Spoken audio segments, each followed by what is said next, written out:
Hello everyone, welcome to Career Makeup Institute. कल हमने शुरू किया था क्लास 12th की बायो का चैप्टर नंबर 5th, जहां पर हमने जेनेटिक्स के बारे में पढ़ा था और हमने चैप्टर की शुरू किया था प्रिंसिपल ऑफ इनहेरिटेंस और वेरिएशंस। इस चैप्टर में हमने मोनोहाइब्रिड क्रॉस के बारे में पढ़ा था, लॉ ऑफ डोमिनेंस के बारे में पढ़ा था, लॉ ऑफ सेग्रीगेशन के बारे में पढ़ा था। और हमने आज हम शुरू करेंगे इनहेरिटेंस ऑफ टू जीन, और हम आज शुरू करेंगे डाई हाइब्रिड क्रॉस के डाई हाइब्रिड क्रॉस में क्या होता है।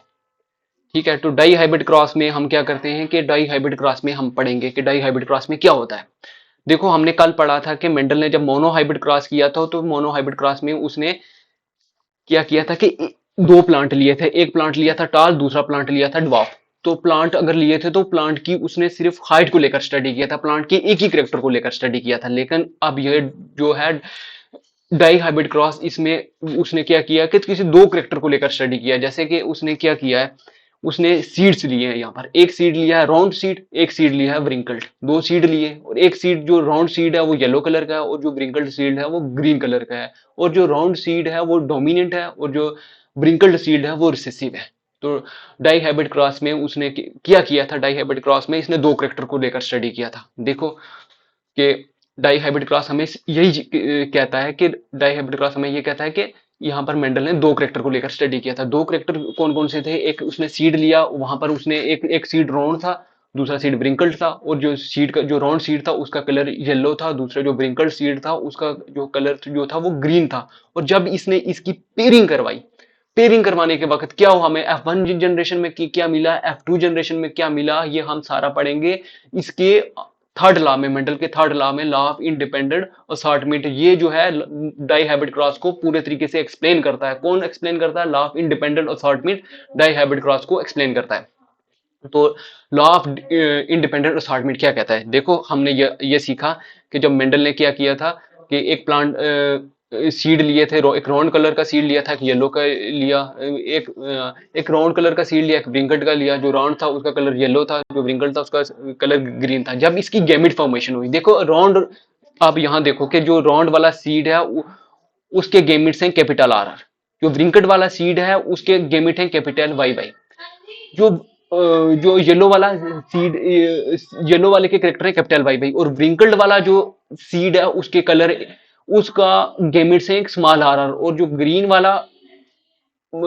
वाला जो कलर है उसके गैमेट्स है स्मॉल वाई वाई। देखो, कैपिटल आर ये है किसके लिए? ये राउंडनेस के लिए। ठीक है, ये जो है वो उसकी उसकी शेप के करेक्टर हैं। और जो वाई वाई, कैपिटल वाई और कैपिटल वाई, ये किसके वाले करेक्टर हैं? ये इसकी करेक्टर हैं, इसकी जो है कलर वाले करेक्टर हैं। तो एक हो गया small R, small R, small Y, small Y.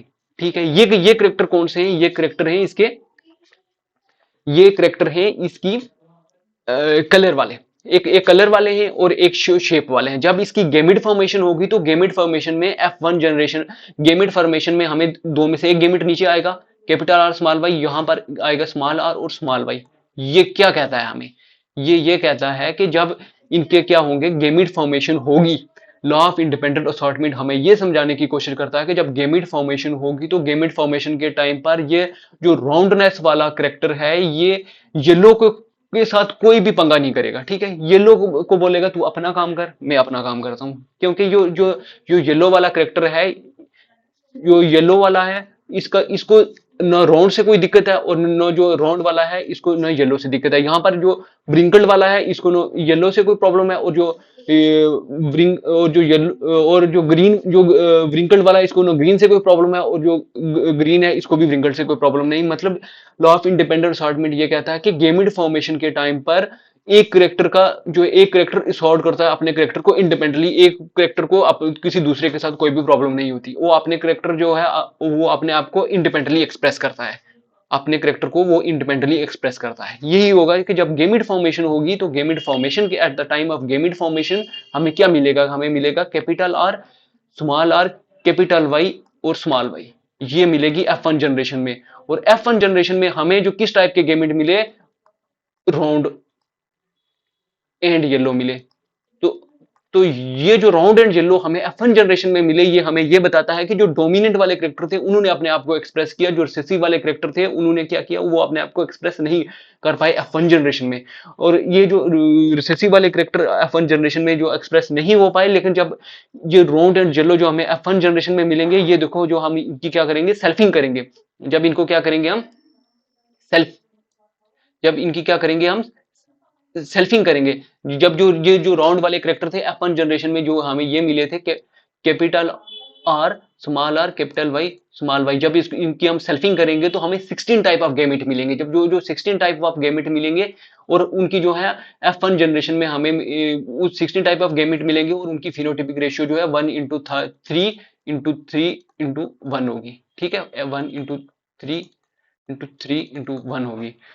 ये है मोनोहाइब्रिड क्रॉस, और ये जो है ये डाइहाइब्रिड क्रॉस के लिए हम करते हैं। ठीक है, अब हम जो करते हैं, अब इसका आगे वाला टॉपिक करते हैं, क्रोमोसोमल थ्योरी ऑफ इनहेरिटेंस। देखो, अगर आपको यहाँ इस चीज में कुछ भी अगर कोई प्रॉब्लम आई होगी तो आप हमें कमेंट कर सकते हो। अब हम हमें कमेंट करके बता सकते हो कि हमें डाइहाइब्रिड क्रॉस में कोई प्रॉब्लम आ रही है, हमें यहाँ से समझ नहीं आ रहा, तो हम आपके लिए अलग से इसका क्रॉस बनाएंगे। ठीक है, इसके लिए अलग से हम लेक्चर लेकर आएंगे, जिसके लिए हम आपको पूरा क्लियरली एक्सप्लेन करेंगे। देखो, जो रेशियो हमें मिली ये डाइहाइब्रिड क्रॉस की, लॉ ऑफ इंडिपेंडेंट असॉर्टमेंट की फिनोटिपिक रेशियो 9:3:3:1। देखो 9:3:3:1 मिली हमें रेशियो। ठीक है, और ये क्या कहता है कि 9 हमें क्या मिले, 9 जो हमें राउंड मिले, राउंड और येलो सीड मिले, और 3 जो है हमें व्रिंकल्ड मिले, 3 व्रिंकल्ड और येलो मिले, 3 राउंड और ग्रीन मिले, और 1 व्रिंकल्ड और ग्रीन मिले। देखो, इनकी जो आप क्रॉस बनाना, हम आपको जब हमारे आप कैरियर मेकअप इंस्टीट्यूट में आओगे तो हम इनका क्रॉस बनाना भी आपको यहाँ पर सिखाएंगे। अब अगला टॉपिक है chromosomal theory of inheritance. Chromosomal theory of inheritance क्या कहता है? क्रोमोसोम थ्योरी ऑफ इनहेरिटेंस हमें यह कहता है, सिंपल ये इतनी बात याद रखो कि लॉ ऑफ इंडिपेंडेंट असॉर्टमेंट की एग्जाम्पशन है क्रोमोसोमल थ्योरी ऑफ इनहेरिटेंस। जो मेंडल ने लॉ ऑफ इंडिपेंडेंट असॉर्टमेंट में कहा है, वो इसका उल्ट है।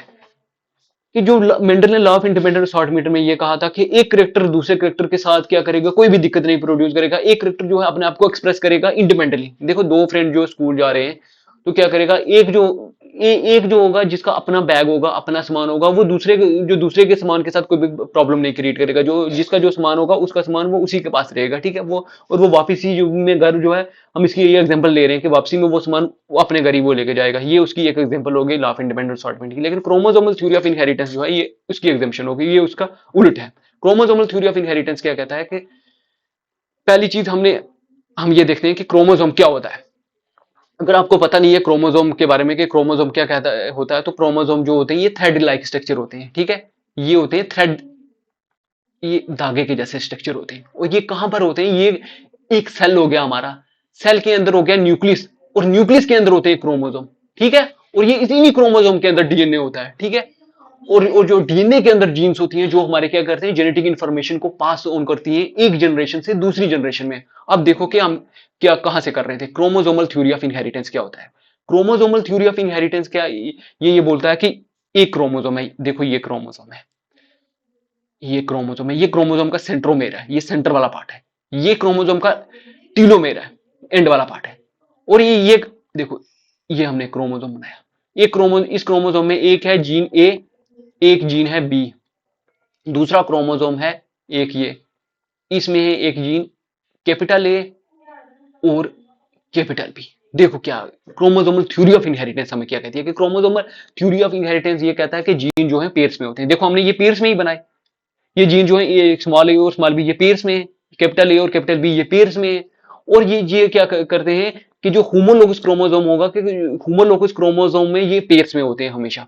पहले ये चीज ये याद रखो कि क्रोमोसोमल थ्योरी ऑफ इनहेरिटेंस दी किसने थी, ये दी थी स्टोन और बोवरी ने दी थी। और इन्होंने क्रोमोसोमल थ्योरी ऑफ इनहेरिटेंस दी थी। और इन्होंने क्रोमोसोमल थ्योरी ऑफ इनहेरिटेंस किस बेसिस पे दी थी, देखो क्रोमोसोमल थ्योरी ऑफ इनहेरिटेंस इसने इस बेसिस पे दी थी, इनको जब मेंडल के इन 3 law of dominance, law of segregation, law of independent assortment आए, तो उसके बाद जब इन्होंने मेंडल का वर्क तो देखो खत्म हो गया था 1967 को, लगभग इसका 1867 को इसका वर्क खत्म हो गया था। तब इसको रिकॉग्नाइज ही नहीं किया गया था कि ये साइंटिस्ट है, इसका वर्क सही है या नहीं है, किसी ने पढ़ा ही नहीं। इसको पागल समझा। बाद में जब 1900 में इसके ह्यूगो डी वेरिस और उसके दो और साइंटिस्ट थे, उन्होंने इसके काम पर स्टडी की, तो तब उनको पता चला कि इसने जो बोला हुआ है वो ठीक बोला हुआ है।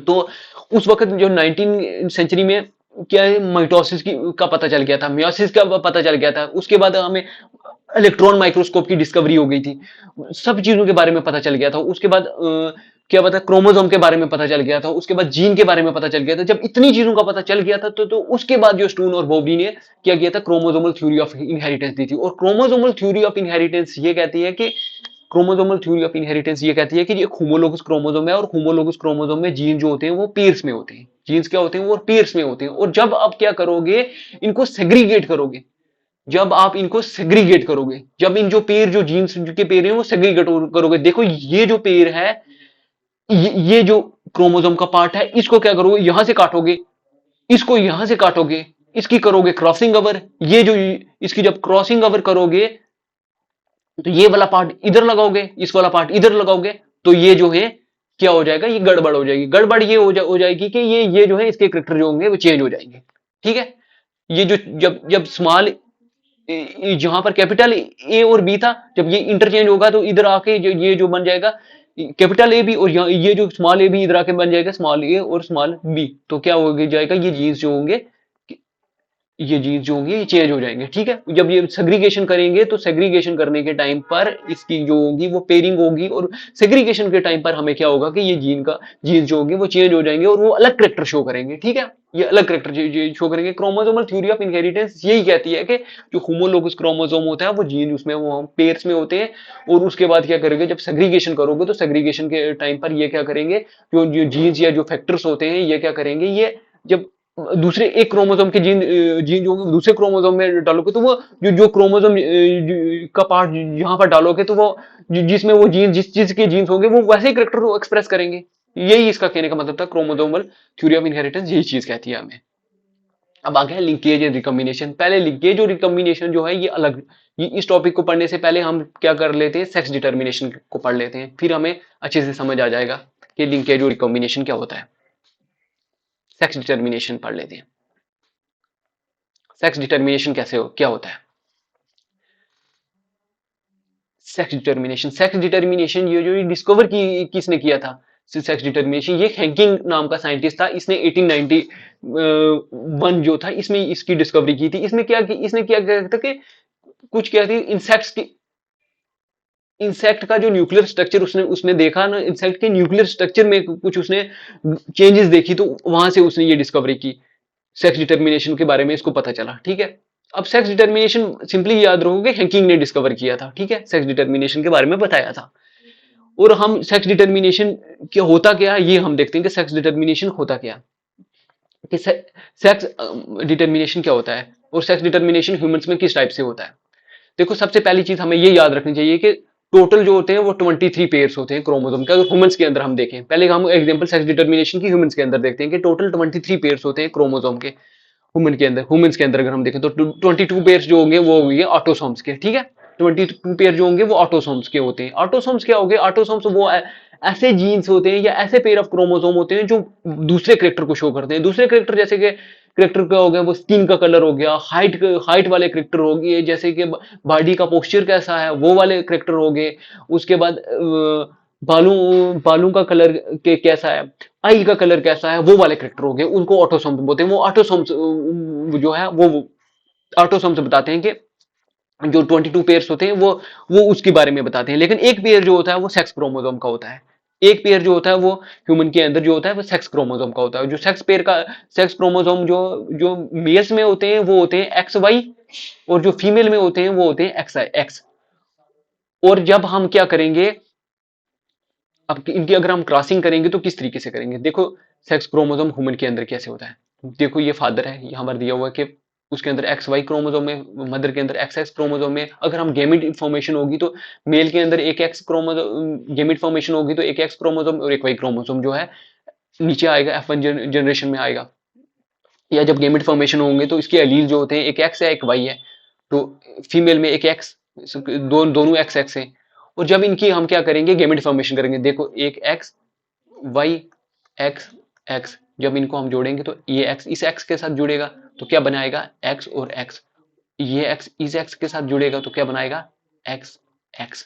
देखो ये y इस x के साथ जुड़ेगा तो क्या बनाएगा x x y, और ये y जो है इस x के साथ जुड़ेगा तो क्या बनाएगा x y। देखो अगर 50% प्रोबेबिलिटी है कि फीमेल बच्चा पैदा होगा और 50% प्रोबेबिलिटी है कि मेल बच्चा पैदा होगा, ठीक है, मेल चाइल्ड पैदा होगा, ठीक है, ठीक है। मेल को इस तरीके से जेनेटिक्स में डिनोट किया जाता है और फीमेल को इस तरीके से डिनोट किया जाता है। तो ये कहता है कि जब फर्टिलाइजेशन होती है, जब मेल और फीमेल के गैमेट्स मिलते हैं, जब मेल का स्पर्म और फीमेल का ओवम जो है, जब जब मेटिंग होती है मेल और फीमेल की, मेल का स्पर्म और फीमेल का ओवम मिलता है, तो जब क्या होता है, अगर मेल वाला क्रोमोसोम एक्स फीमेल में तो दोनों एक्स एक्स क्रोमोसोम ही होते हैं, अगर मेल वाला क्रोमोसोम एक्स जो है वो फीमेल के एक्स क्रोमोसोम में मिलेगा तो जो है बेबी पैदा होगी, लड़की पैदा होगी। अगर मेल का वाई क्रोमोसोम जो है ये अगर फीमेल के एक्स क्रोमोसोम के साथ मिलेगा, कि जब मेटिंग के टाइम पर मिलेगा तो क्या पैदा होगा, बच्चा मेल चाइल्ड पैदा होने की प्रोबेबिलिटी है, या मेल चाइल्ड ही पैदा होगा, क्योंकि जब फीमेल में जो, इसलिए हम ये कहते हैं कि जो मेल जो होता है वो डिसाइड करता है कि कौन सा आगे आने वाली नस्ल में बेबी मेल बेबी पैदा होगा या फीमेल बेबी पैदा होगा। अगर मेल का जो एक्स वाला क्रोमोसोम जो होगा वो फीमेल के एक्स एक्स क्रोमोसोम के साथ मिलेगा तो पैदा होगी लड़की। अगर मेल का वाई वाला क्रोमोसोम जो है फीमेल के एक्स एक्स क्रोमोसोम के साथ मिलेगा तो क्या पैदा होगा, तब जो है बॉय या मेल चाइल्ड पैदा होने होगा, ठीक है। तो इस तरीके से होता है। इसलिए जो मेल के क्रोमोसोम्स होते हैं, जो मेल के क्रोमोसोम होते हैं वो डिसाइडिंग फैक्टर्स होते हैं, जो कि आगे आने वाली नस्ल में जो है मेल पैदा होगा या फीमेल पैदा होगा, ठीक है। जिस तरीके से अब हमने ये समझा कि मेल्स में होते हैं एक्स एक्स और एक्स वाई क्रोमोसोम, ह्यूमंस में एक मेल्स में हो गया एक्स वाई और फीमेल्स में हो गया एक्स एक्स क्रोमोसोम। इस तरीके से बर्ड्स जो होते हैं उनमें किस तरीके से होता है, देखो बर्ड्स में एक्स डब्ल्यू होता है मेल्स में और फीमेल्स में होता है एक्स एक्स, ठीक है। मेल्स में क्या होता है एक्स डब्ल्यू होता है, फीमेल्स में एक्स जेड डब्ल्यू होता है और फीमेल में होता है जेड जेड। और इसकी जब हम क्रॉसिंग करेंगे तो क्या होगा कि 50% प्रोबेबिलिटी होगा कि मेल होगा, 50% प्रोबेबिलिटी होगी कि फीमेल होगा। अब देखो बर्ड्स में तो इस तरीके से होता है, बर्ड्स में तो इस तरीके से होता है।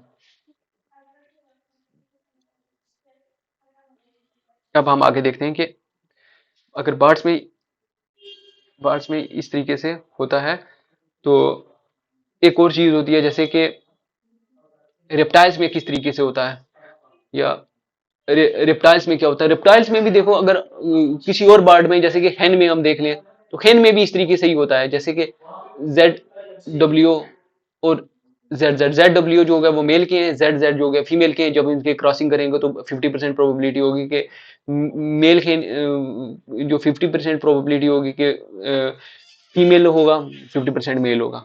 अब इसके आगे है, हम म्यूटेशन के बारे में देखते हैं कि म्यूटेशन क्या चीज होती है। अगला टॉपिक है म्यूटेशन। म्यूटेशन क्या है, म्यूटेशन देखो ऐसा फिनोमिना है जहां पर डीएनए का सीक्वेंस चेंज हो जाता है। सिंपली इसको इतना याद रखो कि ऐसी चीज जिसमें क्या होता है डीएनए में चेंजेस आ जाना, डीएनए में, इंसान के डीएनए में चेंजेस आ जाना। देखो म्यूटेशन के बारे में हम इधर भी थोड़ा पढ़ेंगे, लेकिन जो इससे नेक्स्ट वाला चैप्टर होगा वहां पर हम डिटेल में पढ़ेंगे। जब हमें डीएनए के बारे में पता चलेगा तो तब हमें म्यूटेशन समझ आएगी। ये जो चैप्टर है इसमें हम सिर्फ क्या पढ़ रहे हैं, मेंडल्स के लॉ वगैरह पढ़ रहे हैं। यहाँ पर हमें म्यूटेशन को पूरे तरीके से नहीं समझ पाएंगे। म्यूटेशन को पूरे तरीके से अगर हम समझेंगे, पहले हम डीएनए के बारे में पढ़ेंगे, डीएनए का क्या स्ट्रक्चर होता है, डीएनए की कंपोजिशन क्या होती है, तब हमें म्यूटेशन अच्छे से समझ आएगी नेक्स्ट चैप्टर में। लेकिन फिर भी हम यहाँ पर समझने की कोशिश करते हैं कि क्या होती है म्यूटेशन, कि यहाँ पर म्यूटेशन होती है एक ऐसी चीज जहां पर क्या होती है, देखो डीएनए का हम स्ट्रक्चर ही बना लेते हैं। ये हो गया डीएनए का स्ट्रक्चर, ठीक है। तो क्या होता है म्यूटेशन के, म्यूटेशन ये होता है कि डीएनए के स्ट्रक्चर में चेंजेस आ जाना, ठीक है। म्यूटेशन ये होगा कि डीएनए सीक्वेंस में चेंजेस आ जाना। जैसे ये डीएनए है, डीएनए के ये बेस पेयर होते हैं। एडेनिन जो है वो बेस करता है साइटोसिन के साथ, थायमीन जो होता है वो ग्वाइनिन के साथ करता है। इस तरीके से इसकी बेस पे इसके साथ इसकी पेयरिंग होती है। जब इस तरीके से पेयरिंग होती है, जो हम ये एग्जांपल ले रहे हैं, तो एडेनिन जो है ये पेयर कर रहा है ग्वाइनिन के साथ, तो थायमीन जो है ये साइटोसिन के साथ कर रहा है। तो यहां पर कुछ चेंजेस आ जाना, एडेनिन साइटोसिन के साथ अगर चेंजिंग करेगा, ठीक है, एडेनिन अगर साइटोसिन के साथ यहां पर चेंज कर लेगा तो डीएनए के सीक्वेंस में हो जाएगी चेंज। जैसे मैंने आपको कल एग्जांपल दी थी कि जब हम क्या कर सकते हैं, फोटोस्टेट की शॉप पे जाते हैं तो फोटोस्टेट की शॉप में कुछ मिस प्रिंट हो जाती है, तो मिस प्रिंट होने की वजह से क्या हो जाती है, उसके उस जो जीरोक्स में जो चेंजेस आ जाती हैं, तो वही चेंजेस जो होती है वो काज करती है म्यूटेशन। ठीक है, तो ये यहाँ पर डीएनए की सीक्वेंस में चेंज आ जाना, उसी को बोलते हैं म्यूटेशन। ठीक है, जब डीएनए में सीक्वेंस आएगा तो उसके जीनोटाइप में भी चेंजेस आएंगे और उसके फिनोटाइप में भी चेंजेस आ जाएंगे।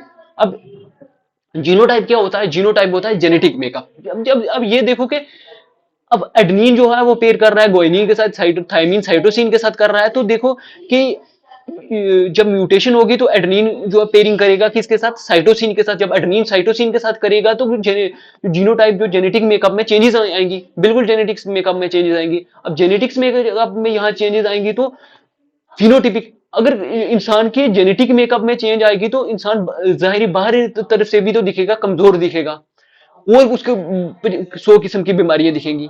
तो वही हो गया कि इंसान के फिनोटाइप टाइप में भी चेंजेस होती है और जीनोटाइप में भी चेंजेस होती है। ठीक है, और म्यूटेशन जो होती है वो क्या होती है, वो चेंज होती है सिंगल बेस पेयर जो होता है डीएनए में चेंज आ जाती है। जब सिंगल बेस पेयर जो होते हैं वो डीएनए में जब चेंज आ जाती है तो उसको बोला जाता है पॉइंट म्यूटेशन। इसकी एग्जांपल है sickle cell anaemia. Sickle cell anaemia जो है ये भी डिजीज है, इसको भी हम पढ़ेंगे आगे आने वाले लेक्चर में। हम ये सिकल सेल एनीमिया को भी अच्छे तरीके से डिस्कस कर लेंगे। ठीक है, आज हम जो है एक चीज इसके आगे देख लेते हैं, म्यूटेशन। मुझे उम्मीद है कि आपको म्यूटेशन समझ आ गया होगा। ठीक है, म्यूटेशन ये सिंपली यही है कि डीएनए के सीक्वेंस में चेंज आ जाना। ठीक है, डीएनए के सीक्वेंस में चेंज आ जाना, जब डीएनए जो पेयरिंग करता है तो उसमें चेंज आ जाना, चेंज आएगी तो उसके फिनोटाइप और ऑर्गेनिज्म के फिनोटाइप और जीनोटाइप में भी चेंज आएगी। मैंने आपको बताया कि जब इन ऑर्गेनिज्म के जीन या जेनेटिक मटेरियल या जेनेटिक मेकअप में चेंज आएगी तो ऑर्गेनिज्म का फिनोटाइप जब वह जाहिरी तौर पर भी तो हमें बीमार लगेगा, उसके फिनोटाइप में भी चेंजेस आ जाएगी। इसकी एग्जांपल हमने देखी सिकल सेल एनीमिया, जो सिकल सेल एनीमिया को भी हम आगे डिस्कस कर लेंगे। ठीक है, अब पेडिग्री एनालिसिस क्या होता है, नेक्स्ट टॉपिक है हमारा पेडिग्री एनालिसिस। कि पेडिग्री एनालिसिस क्या होता है। पेडिग्री एनालिसिस एक ऐसी चीज होती है जहां पर हम फैमिलीज के बारे में पढ़ते हैं। ठीक है, हम पूरी एक फैमिली का के 100 साल या 200 साल के पूरा फैमिली का रिकॉर्ड के बारे में स्टडी करते हैं। ठीक है, एक फैमिली है, जैसे क्वीन क्वीन एलिजाबेथ की फैमिली होगी। क्वीन एलिजाबेथ की फैमिली को हुआ था कौन सा सिंड्रोम हुआ था, हीमोफीलिया, हीमोफीलिया हुआ था।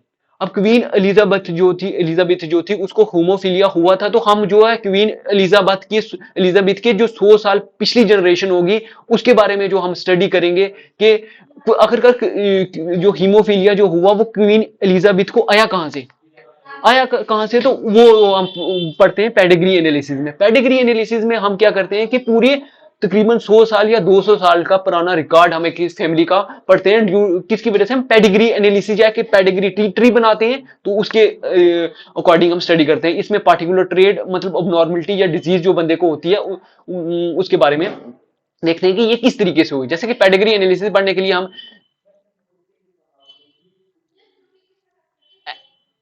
ऐसे करेक्टर, ये करेक्टर होगा पेडिग्री एनालिसिस में तो वो मेल शो करेगा, ये होगा तो फीमेल शो करेगा। अगर एक फीमेल और मेल के बीच में एक लाइन होगी तो उनके बीच में मेटिंग हुई होगी। मेटिंग सिंपल अगर हुई हुई पेडिग्री एनालिसिस को हम स्टडी करने के लिए ये चीजें देखते हैं। देखो, अगर एक मेल और फीमेल के बीच में एक लाइन होगी तो इसका मतलब मेटिंग हुई होगी। ये कहने की कोशिश कर रहा है कि सिंपली कि इन दोनों की शादी हुई है। ठीक है, इन दोनों की शादी हुई है, इनके बीच में मेटिंग हो चुकी है। ठीक है, और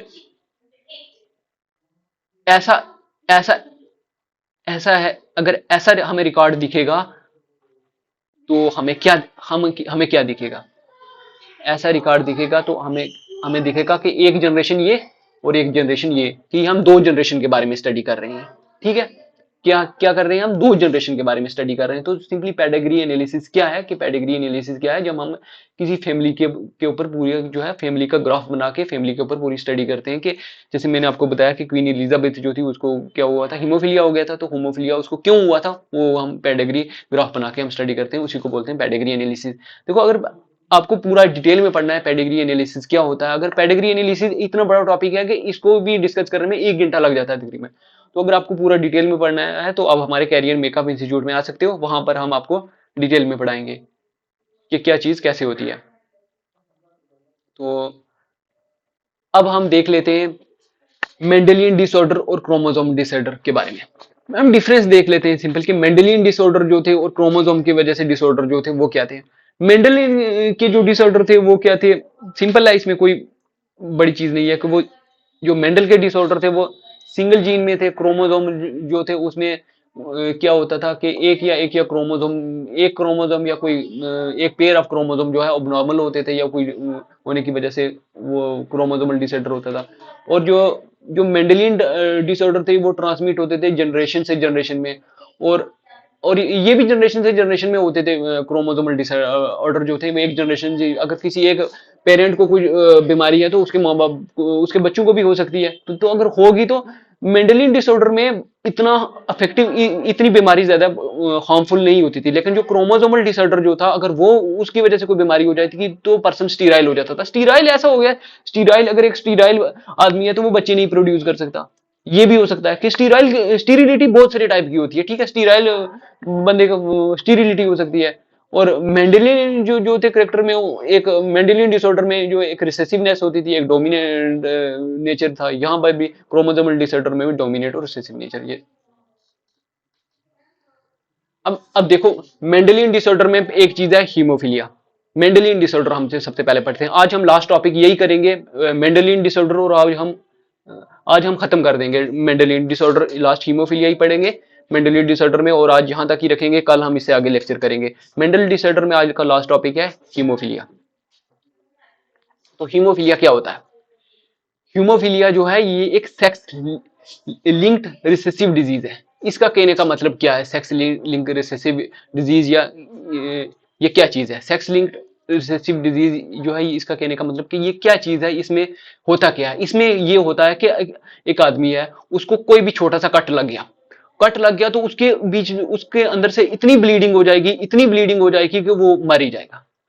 अगर एक वुमेन होगी, उसको हीमोफीलिया हो गया, जैसे क्वीन इलिजाबेथ है, उससे स्टार्ट हुआ था, चलो वो हम आगे देखेंगे। एक वुमेन है, उसको क्या हो गया, हीमोफीलिया हो गया। तो मान लो उसको कोई कट भी नहीं लगा, लेकिन जब उसकी मेनिस्ट्रुअल साइकिल होगी तो मेनिस्ट्रुअल साइकिल के टाइम पर उसको इतना ब्लड का लॉस होगा कि उसकी मेनिस्ट्रुअल साइकिल के टाइम पर ही उसकी मौत हो जाएगी।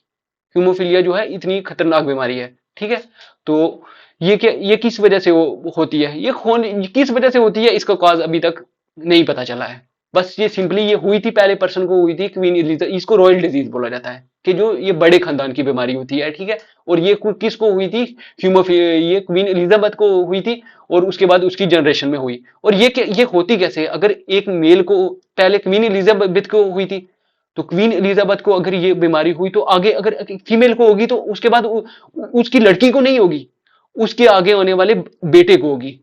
उसके आगे होने वाले बेटे को होगी। अगर इसके आगे होने वाले बेटे को ये बीमारी हुई है तो उसके आगे होने वाले बेटे को नहीं होगी, उसकी आगे होने वाली बेटी को होगी ये बीमारी। ये जो हीमोफीलिया है, ये उसकी आगे होने वाली जो बेटी होगी उसको ये बीमारी होगी, ठीक है। और ये जो है इसमें, हाँ, और ये होमोफिली, ये जो है इसमें जो है फीमेल जो है ये कैरियर है। इसमें जो है हीमोफीलिया में फीमेल कैरियर है। फीमेल कैरियर इसमें किस बेसिस पर है? क्योंकि ये क्वीन एलिजाबेथ को हुई थी, तो उसके बाद ये है, ये उसके बाद ये आगे ट्रांसफर होना शुरू हो गई। जैसे हम ये देखो कि ये कैरियर पेरेंट है, ये फीमेल है, एक्स एक्स जिसके क्रोमोसोम है, यहाँ पर एक्स वाई क्रोमोसोम है, नॉर्मल मेल है, इनकी आपस में शादी हो गई। इसके गेमिट आए, एक एक्स गेमिट आया नीचे, एक आया एक्स एच क्रोमो गेमिट। ये जो है ये कैरियर वाला है, ये इसको बीमारी है। ये कौन सी है? हीमोफीलिया बीमारी है। तो जो नॉर्मल मेल होगा उसकी उसके साथ शादी हुई तो एक एक्स क्रोमोसोम नीचे आया, एक वाई क्रोमोसोम नीचे आया। जब इसकी हम क्रॉस करेंगे तो इस एक्स को इसके साथ जोड़ेंगे तो क्या बनेगा? एक्स एक्स बनेगा। अब इस एक्स एच को वाई के साथ जोड़ेंगे तो एक्स एक्स वाई बनेगा। तो सिंपली हमने इसका पुनीट स्क्वेयर बनाया। तो पुनीट स्क्वेयर बनाने के बाद हमें यह पता चला कि हमें क्या बना कि एक नॉर्मल गर्ल पैदा हुई, तो एक नॉर्मल बॉय पैदा हुआ, और लड़के को होमोफिलिया था। लड़के को होमोफिलिया, मैंने आपको अभी बताया कि लड़के को होमोफिलिया इस वजह से होगा क्योंकि उसकी माँ को होमोफिलिया है। तो जो ये जो है, अगर लड़की को बीमारी होगी तो उसके बाद ये डिजीज जो है आगे उसके बेटे को होगी, ठीक है। होमोफिलिया सिंपल इतना ही था कि इसमें अगर कोई कट वगैरह लग जाए तो इंसान की मौत हो जाती है, और इसमें ब्लड रुकता नहीं है। तो एक रीजन है कि होमोफिलिया के से हम बच सकते हैं। इसका इलाज भी कोई नहीं है। एक रीजन है कि जिसकी वजह से होमोफिलिया से हम बच सकते हैं कि उस बंदे को उसी ब्लड ग्रुप का खून चढ़ाया जाए लगातार। उसको उसको उसी ब्लड ग्रुप का खून लगातार हम जब डोनेट करते रहेंगे तो क्या हो जाएगा कि वो बंदा कुछ टाइम तक वो सर्वाइव करेगा। कुछ टाइम तक तो चलो बचा रहेगा, लेकिन नहीं तो उस पर्सन की डेथ हो जाती है, ब्लड लॉस होने की वजह से वो बंदा मर जाता है। सो आई होप आपको यहाँ तक समझ आया होगा। जो आज हम इस लेक्चर का एंड करते हैं, कल हम इसके आगे कंटिन्यू करेंगे, और हम बहुत जल्दी जो है ये 12th के बाद हम 11th की भी सीरीज शुरू करेंगे, और हम बायो को कंप्लीट करेंगे। और अगर आपको ये डिटेल में पढ़ना है तो अब हमारे कैरियर मेकअप इंस्टीट्यूट में आए, और हम आपको इसको डिटेल में पढ़ाएंगे। डिटेल में यहाँ तो ऑनलाइन प्लेटफॉर्म है, आप अच्छे तरीके से हम इतना नहीं बता पाते, लेकिन कैरियर मेकअप इंस्टीट्यूट में आप आओगे तो हम आपको डिटेल में पढ़ाएंगे इसके बारे में कि हीमोफीलिया क्या होता है, और एक एक चीज को अच्छे तरीके से एनालाइज करके बताएंगे। हाँ, हम आपको नीट लेवल का करवाएंगे, और उसके बाद सीबीएसई का, जेके बोर्ड वाले बच्चे भी आ सकते हैं। हम हम हम जो है बच्चे के लेवल को देखकर पढ़ाते हैं। हमारे अलग अलग बैच शुरू हुए हैं यहाँ पर कैरियर मेकअप इंस्टीट्यूट में। जो जेके बोर्ड वाले बच्चों का अलग बैच है, सीबीएसई वालों का, नीट जेई वालों का भी बैच है हमारे इधर। तो आप आए तो हमसे कांटेक्ट करें, तो हम आपको अच्छा पढ़ाएंगे यहाँ पर। जो थैंक यू। जय हिंद।